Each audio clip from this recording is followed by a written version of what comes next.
সোনা গিফট, বাহ, কই দেখি। তুমি যে জিনিসগুলো কেনো কটা খাও? খাও তো না, ওই ছোট্ট একটু জিনিস 5 টাকা দিয়ে কিনতে হবে। খাবারগুলো কি হবে? ও তো পাখিতেও খায় না। তাহলে কে খাবে? তুমি শুধু ওইটাই নেবে, খাবে না?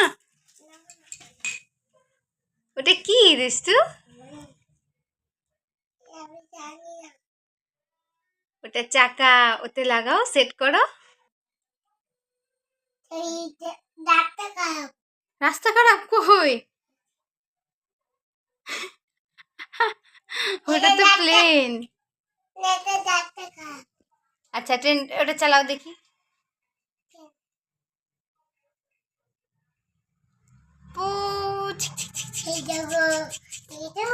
হ্যাঁ দেখেছি, খুব সুন্দর।